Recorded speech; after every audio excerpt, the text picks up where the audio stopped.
Everyone, as everybody knows, my name is Kyle McClendon. I'm a lieutenant at the fire department here at the University Fire Department. I'm going to start off with talking about some just review. Most of us have had some sort of training in some sort of in ventilation of some sort. I'm going to talk about vertical, horizontal, hydraulic, and the different kinds as we go into that. And so actually, I wanted to start off with what we do when we first get on the scene. We all hear the captain usually give a size up of some sort on the way into a fire. They see smoke showing, if there's people inside, etc. They go through their list here. Well, each student and firefighter needs to make sure that we're kind of doing a mental size up in a way. And it doesn't have to be verbal, but you can say it out loud if you want. You can murmur to yourself. But this is something I pulled out of the IPSTA book and as a good size up. And this is much more abbreviated, but the size up, we need to make sure that we're sizing up any scene and every scene. This includes MVAs, medical calls, fires, low angle, high angle rescues. So just make sure that we're sizing up all of our scenes just mentally. When we go on scene, even before we go on scene, we go in a campus building, you think, what if this were to catch on fire on this side? How would we go about rescue? How would we go about ventilation? So today I'm focusing on ventilation, so you can think about certain buildings that we might be wanting to vent. The type of building, this kind of goes right into sizing up. This entire green section here is size up. We want to make sure that we know what kind of building, type 1, type 2, etc. Going through what kind of building, wood frame, is it concrete, what kind of roof does it have? Especially for this, you want to start thinking about roofing. In Alaska, we have mainly cold roofs, and that means, we're going kind of down here, and that means that the house actually has, the roof is shaped kind of like a triangle if you were looking at a basic house, and in this section is actually cold. The heat is in the main compartment or the living space, and the top here is cold, and it has actually a vent typically on the side, and that's your big indicator, the gable vent. So if you see a gable vent, you'll know that that's a cold roof. Hot roofs are not as common in Alaska, but basically one way of looking at it is if this were to be your house, there is no section here. There could be, but it also could be heated from basically the ground floor through the apex of the roof. So going back into the size up here, is there any fire or smoke? And if so, how much? We need to be kind of doing analysis of what kind of smoke there is. Is there thick black smoke? Is there light smoke? Where is it coming from on the building? Is it coming from the ground? Is it coming from the roof? Is it coming out of the seams? Is it coming out of the windows? And how is it pushing? What is the flow? We've all kind of gone, for the most part, over those great videos of how smoke pushes out of buildings and what's it mean. So I'm going to kind of abbreviate that. If it's on the ground floor, you're going to see hot black smoke, and the well-vented fire is going to be pretty black, or non-well-vented fire. The non-vented fire is going to be thick smoke. Typically, it's just going to be straight contaminants. It's going to be a much greater fire. And on the ground floor, you'll see that it's coming either out of the seams of the roofs, out of the windows or the doors, all the little seams that you could be coming out of. You'll see it start pushing out. If they open up a door, watch for what that smoke is doing. The next section is going to be exposure. We're looking at exposure, and so if we were to vent this roof, would anything get exposed? Was there something over it? Is there, if you're doing horizontal vent, is it going to push into another building and catch the other building on fire? We just need to maintain awareness of our building situation, where it is. We don't want to catch another building on fire that's not already on fire. So, this kind of goes into the seriousness of venting. There's two kinds of ventilation. There's for fire tactics and for harm and people and rescues. So there are people in harm. So this kind of determines how fast we need to get on the roof or get this place ventilated in some sort of way, and is this vent needed? So not every fire we need to go to the roof or vent a window, or and it's very up to the incident commander, as it needs to be coordinated with everybody. And then what type of vent are we going to do? And so we'll go on over to here. Types of vent, this is just real simple. And I kind of went in just a real quick drawing of which one it is. Vertical ventilation, you have two kinds. You have a slanted roof, you have a flat roof. So think of Fred Meyer's as a flat roof. That's on the top. You might have you have the flat roof, maybe some HVAC systems. It's very flat. A lot of times on that flat roof, you might have the tar coat covering, and so you might have to cut it first with a knife or an axe and peel it back before you actually put your saw into it. So that way it's not you're not bearing down the saw. And then slanted roof, that's your typical residential home idea, is that it'll be slanted and we'll need to get onto that roof. On that note, going down to what kind of material is on this roof. You might see metal or shingles in Alaska. There's other kinds. We were just talking about tiles or the clay roofs and thatched, and there's other lower 48 ones, but since we're so cold up here, we got to stay warm, and so typically we use metal or shingles. Then now going into horizontal, there's negative pressure and positive pressure. Most commonly used in the fire service right now is actually positive pressure, and this is where we put a fan at the door pushing pressure into the building, and typically there's going to be, and hopefully there's an exit path for that. So you're pushing good air into a bad atmosphere and pushing the bad atmosphere out, so you're creating a better atmosphere and ideal environment. Negative pressure is basically you put the fan inside the door and it's taking the bad smoke and fire out, and this is less common to be used simply just because of tactics. You're creating a negative pressure inside of the compartment. Hydraulic ventilation, this is typically seen with a hose line or on your engine crew. They can go in, if there's a window open or they create a window open, you can change the pattern of your nozzle, or you can use a solid stream or straight stream, and you can basically create a movement of air, and that's just simply from the water particles carry air with it, and so it's going to push air out. So you're going to have the place where your hose probably came in is going to be where your good air is, and you're going to push bad air out. It's fairly effective, and a lot of people don't realize that it is an option. Types of roof, we went over slanted and flat, hot versus cold, and we went over types of coverings. So now I'm going to go talk about what we're going to be doing in a little bit outside, and I'd like to talk about how we're going to cut. And so I first wanted to draw up 798 is the little thing that you can remember in your head. And I also remember 798 for just a single hole. It's very simple, but with the coffin cut, as it's one way to call it, is you're creating space to punch multiple holes in. With our prop outside, we only have one hole that we can use, but it's very similar. So on a slanted roof and or a flat roof, you can do this method, and it's the easiest one. First, you're going to have your first cut, and this here is going to be your ladder. And something to remember is you want to be on the upwind side of it, not the downwind side of it. So in this case, we're going to have our ladder here, and the wind is going to be going in this direction. We're going to go first cut, 1, 2, 3, 4, and then 5 and 6. And so the reason for that is you're not standing over what you're cutting so you don't fall through, and that's a big safety thing.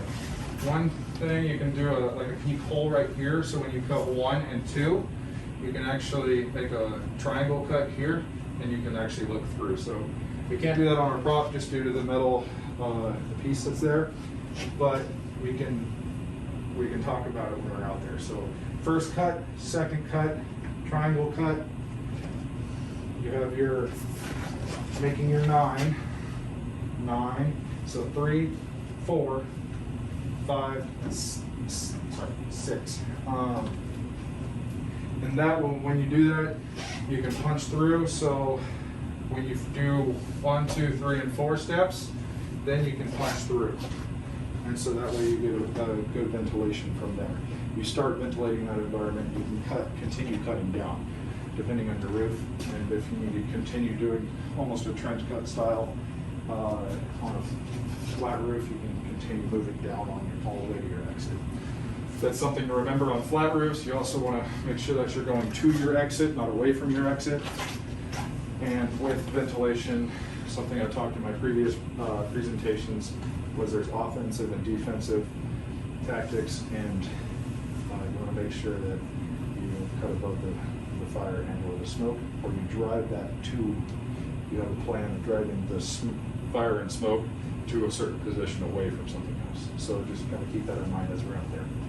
That's all I have for right now inside. We're going to get all dressed up and bunked up, and we'll move on outside, and we'll start with the cuts outside. All right, sound good? So to continue on what we were talking about inside, I'm going to go over, just first I'm going to do a dry run. When we're doing slanted roofs, we're going to have a ladder up to the bottom of the roof, and we're going to throw a roof ladder that's hooked onto the apex here. And this way, when we go up, we can sound so that we don't punch through. With that, you're going to go up, and then when you know where you need to cut, you can get ready. That's where I want to cut. I'm going to hand back my tool on my left side. He's going to hand my chainsaw up. So as a dry run here, this is how we're going to cut. I'm going to try to keep some sort of contact with the ladder. In this case, it's a little slippery, so and then I'm going to make my 7. I like to come back on the ladder here. And then you don't have to stand over your hole anymore. You can come over to the back, cut, and then I'm going to hand the saw back and then punch. So there's 2 ways to punch on this lever style door on our training prop. You want to try to punch it on this side, as it's going to open up and push the smoke that way. Ideally, you're going to be on the side upwind so the smoke doesn't come and hit you guys in the face. Then after that, and we'll head back down, and then we'll do it again. So we'll start from the top with the chainsaw running. I'm going to make the initial cut and do the punching, and we'll do just basically a drill. I'll show you how to do it, then we'll move on, and somebody else can cut and be the hands-on portion of my presentation for today. All right, so let's go ahead and get the saw. For this demonstration, we're going to have this on there since we are already on ground level.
Good! Go!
Any questions on how that was demonstrated? Besides I couldn't see out of my glasses. Yeah. Okay, great. Excellent. Any questions? All right, so we'll move on and do a demonstration. We can stop the video for a minute. So what we're doing right now is it's the hands-on portion. We have the firefighters participating in the act of venting this room.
And that's how we're going to do it. We're going to do several rotations on through. I'm going to end the video here.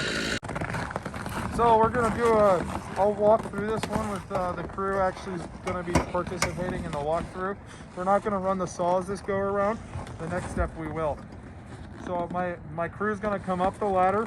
In this case, we do have a slanted roof, so they're going to walk on up and they're going to come over here. The idea behind this is we want to start far and end close to our ladder, our exit point. So with that, my crew is going to start coming on up. We're going to do the 7, 9, 8 cut, or the coffin cut.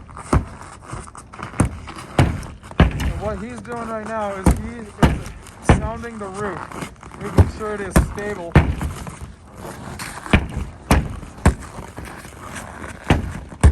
Those soft points. And then he's also looking for the studs. Or the trusses. Got it!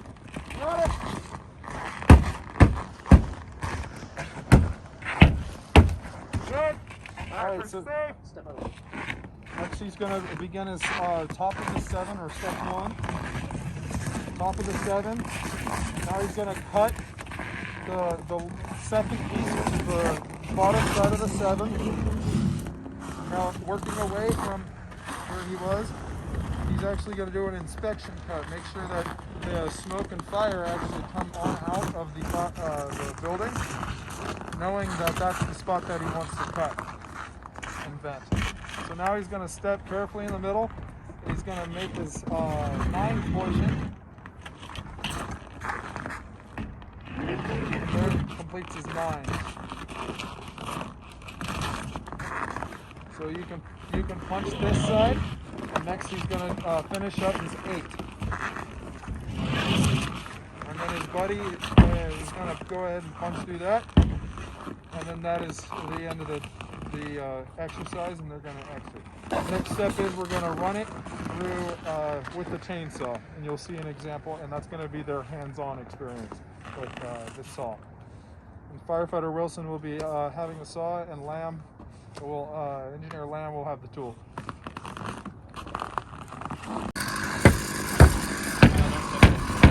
Cut.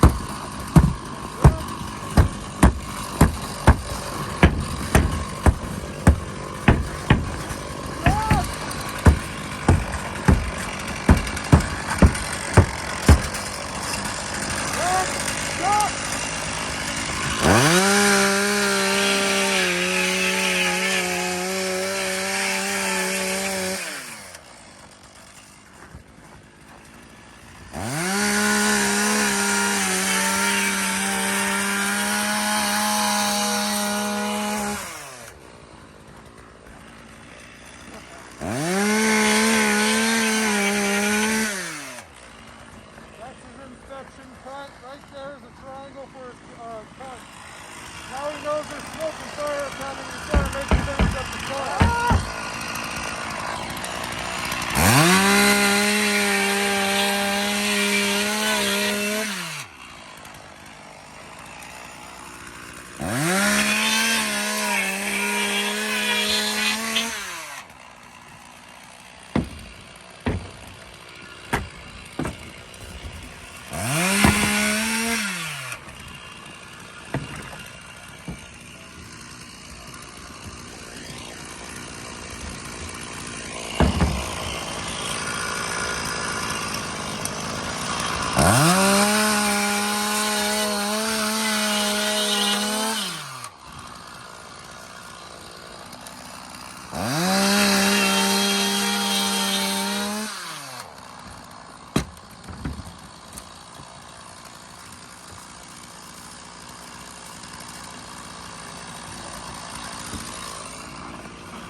That completes the drill for the flat roof 798 cut.